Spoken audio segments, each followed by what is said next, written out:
పిల్లలు లేక బాధపడుతున్న దంపతులలో ముఖ్యంగా మగవాళ్ళ సైడ్ నుంచి పిల్లలు లేకపోవటానికి ఒక ముఖ్యమైన కారణము ఈ వీర్యకణాల కౌంటు లేదా కదలికలు తక్కువగా ఉండటంతో పాటు కొంతమంది మగవాళ్ళలో వీర్యం కూడా అంటే సెమెన్ వాల్యూమ్ కూడా చాలా తక్కువగా వచ్చింది. నార్మల్గా సెమెన్ వాల్యూమ్ ఎప్పుడైనా సరే మినిమమ్ ఒక 1.5 నుంచి 2 ml సెమెన్ వాల్యూమ్ రావటం అనేది నార్మల్గా ఉండేది. కానీ చాలామంది మగవాళ్ళలో సెమెన్ వాల్యూమ్ అనేది జస్ట్ 0.5 ml 0.2 ml లేకపోతే 1 ml కన్నా చాలా తక్కువగా ఉంటుంది.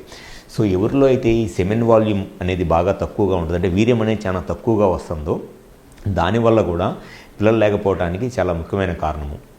సో అసలు ఈ వీర్యం అనేది తక్కువ రావడానికి లేకపోతే కొంతమంది చెప్పేది ఏంటి అని అంటే వాటర్ లాగా వస్తుంది, సెమెన్ అనేది అంతా లిక్విడ్ జెల్ లాగా కాకుండా వాటర్ లాగా వస్తుందని, కొంతమంది ఏమో సెమెన్ కలర్ రెడ్ కలర్లో వస్తుందని లేకపోతే బ్రౌన్ కలర్లో వస్తుందని. సో ఇవన్నీ కూడా ఇవి సెమెన్లో ఉండే ప్రాబ్లమ్స్ వల్ల పిల్లలు లేక ఇబ్బంది పడుతూ ఉంటారు.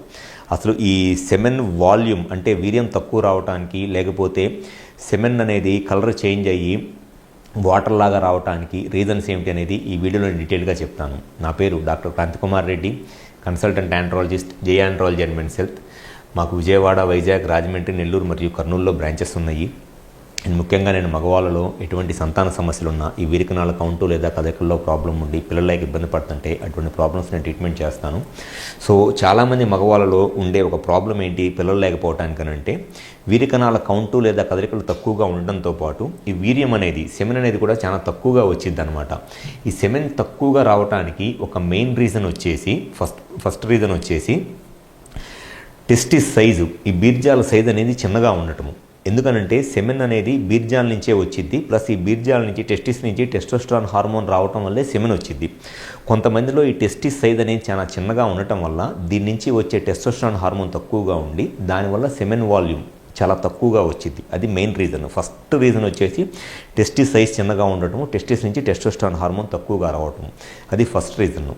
అండ్ సెకండ్ రీజన్ వచ్చేసి కొంతమందికి ఈ సెమెన్ బయటకు వచ్చే దారిలో ఈ వ్యాస్ డిఫరెన్స్లో ఎక్కడో దగ్గర బ్లాక్ ఉంటుందన్నమాట. ఇన్ఫెక్షన్స్ వల్ల కానివ్వండి, అంటే బ్యాక్టీరియల్ ఇన్ఫెక్షన్స్ వల్ల కానీ లేకపోతే ట్యూబర్క్లోసిస్ అంటే టీబీ ఇన్ఫెక్షన్స్ వల్ల కానీ వైరల్ ఇన్ఫెక్షన్స్ వల్ల కానీ ఈ సెమెన్ బయటకు వచ్చే వ్యాస్ డిఫరెన్స్ ఎక్కడైనా బ్లాక్ ఉంటే దానివల్ల కూడా సెమెన్ వాల్యూమ్ చాలా తక్కువగా వచ్చింది. అది సెకండ్ రీజన్, ఇన్ఫెక్షన్స్. అండ్ కొంతమందిలో ఏమైందంటే ప్రోస్టేట్లో ఈ ప్రోస్టేట్లో ఇన్ఫెక్షన్ ఉండటం వల్ల లేకపోతే సెమినల్ వెసికిల్స్లో ఇన్ఫెక్షన్ ఉండి ఈ ఎజాక్యులేటరీ డక్ట్ బ్లాక్ అయిపోయింది అనమాట. దీనివల్ల కూడా సెమెన్ వాల్యూమ్ జస్ట్ 0.2, 0.3 ml అనేది సెమెన్ వాల్యూమ్ వచ్చింది, చాలా తక్కువగా ఉంటుంది సెమెన్ వాల్యూమ్. అది కూడా ఒక రీజన్. సో ఫస్ట్ రీజన్ వచ్చేసి టెస్టోస్టెరాన్ హార్మోన్ తక్కువగా ఉండడం, టెస్టిస్ చిన్నగా ఉండటము. నెక్స్ట్ రీజన్ వచ్చేసి ప్రోస్టేట్లో కానివ్వండి, సెమినల్ వెసికిల్స్లో కానివ్వండి, వ్యాస్ డిఫరెన్స్లో కానీ ఇన్ఫెక్షన్ ఉండి బ్లాక్ అయిపోవడం, ఇవి మెయిన్ రీజన్స్.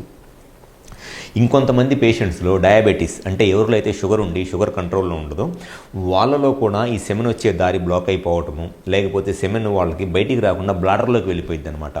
అది కూడా ఒక రీజన్. అండ్ దీంతోపాటు కొంతమందిలో సెమెన్ బ్రౌన్ కలర్లో కానీ రెడ్ కలర్లో కానీ వస్తుంది. అది దేనికి అని అంటే ఇన్ఫెక్షన్స్ వల్ల. చాలామందిలో ఈ ప్రోస్టేట్లో ఇన్ఫెక్షన్ ఉంటుంది, ప్రోస్టైటిస్ అంటారు లేదా ప్రోస్టాటిక్ సిస్ట్ అంటారు. ఈ ప్రోస్టేట్లో ఇన్ఫెక్షన్ ఉన్నప్పుడు ఈ ఇన్ఫెక్షన్ వల్ల సెమెన్ కూడా ఇన్ఫెక్ట్ అయిపోయి దానివల్ల కూడా సెమెన్ రెడ్ కలర్లో రావటము లేకపోతే సెమెన్ బాగా వాటర్ లాగా రావటము, అంటే నార్మల్గా జెల్ లాగా రావాల్సిన సెమెన్ వాటర్ లాగా వస్తుంది. సో వీటన్నిటి వల్ల ఏమైంది అని అంటే సెమెన్ వాల్యూమ్ తక్కువ ఉన్నా, సెమెన్ వాటర్ లాగా వస్తున్నా, సెమెన్లో ఇన్ఫెక్షన్ ఉన్నా ఈ వీరికణాల కౌంటు లేదా కదలికలు తగ్గిపోయి పిల్లలకి ఇబ్బంది పడుతూ ఉంటారు. సో ఫస్ట్ చాలామంది చేసే మిస్టేక్ ఏంటి అని అంటే ఎంతసేపు స్పెర్మ్ కౌంట్ ఎలా ఉంది, కదలికలు ఎలా ఉన్నాయి ఈ రెండే చూస్తారులే కానీ అసలు సెమెన్ వాల్యూమ్ ఎంత ఉంది, సెమెన్ వాల్యూమ్ అనేది కరెక్ట్గా వస్తుందా, కనీసం 1.5 ml కన్నా ఎక్కువ ఉంటుందా లేదా, ఆ సెమెన్ జెల్ లాగా ఉంటుందా వాటర్ లాగా ఉంటుందా, సెమెన్లో ఇన్ఫెక్షన్ ఏమైనా ఉందా, ఇవన్నీ అసలు చాలామంది గైనకాలజిస్టులు ఈజీగా స్కిప్ చేసేస్తారనమాట. ఎంత మటుకి కౌంటు మొటిలిటీ రెండే చూస్తూ ఉంటారు. ఈ రెండిటితో పాటు సెమెన్ వాల్యూమ్ అంటే వీర్యం ఎంత వస్తుంది అనేది కూడా చాలా చాలా ఇంపార్టెంట్.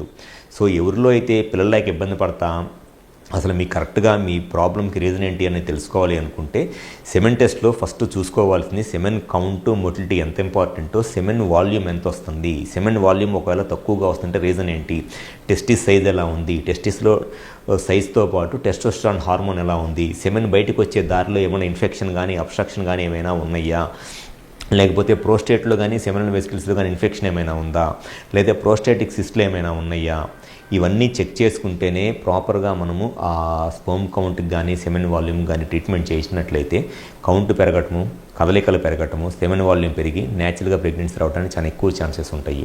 సో ఎవరిలో అయితే పిల్లలు లేక బాధపడుతున్న దంపతులు ఉన్నారో, ముఖ్యంగా మగవాళ్ళు, మీ సైడ్ నుంచి పిల్లలు లేకపోవడానికి రీజన్ ఏంటి అనేది 100% తెలుసుకొని మీ ప్రాబ్లమ్కి సొల్యూషన్ కావాలి అనుకుంటే ఒకసారి మా హాస్పిటల్కి వచ్చి కన్సల్ట్ అవ్వండి. మాకు విజయవాడ, వైజాగ్, రాజమండ్రి, నెల్లూరు మరియు కర్నూలులో బ్రాంచెస్ ఉన్నాయి.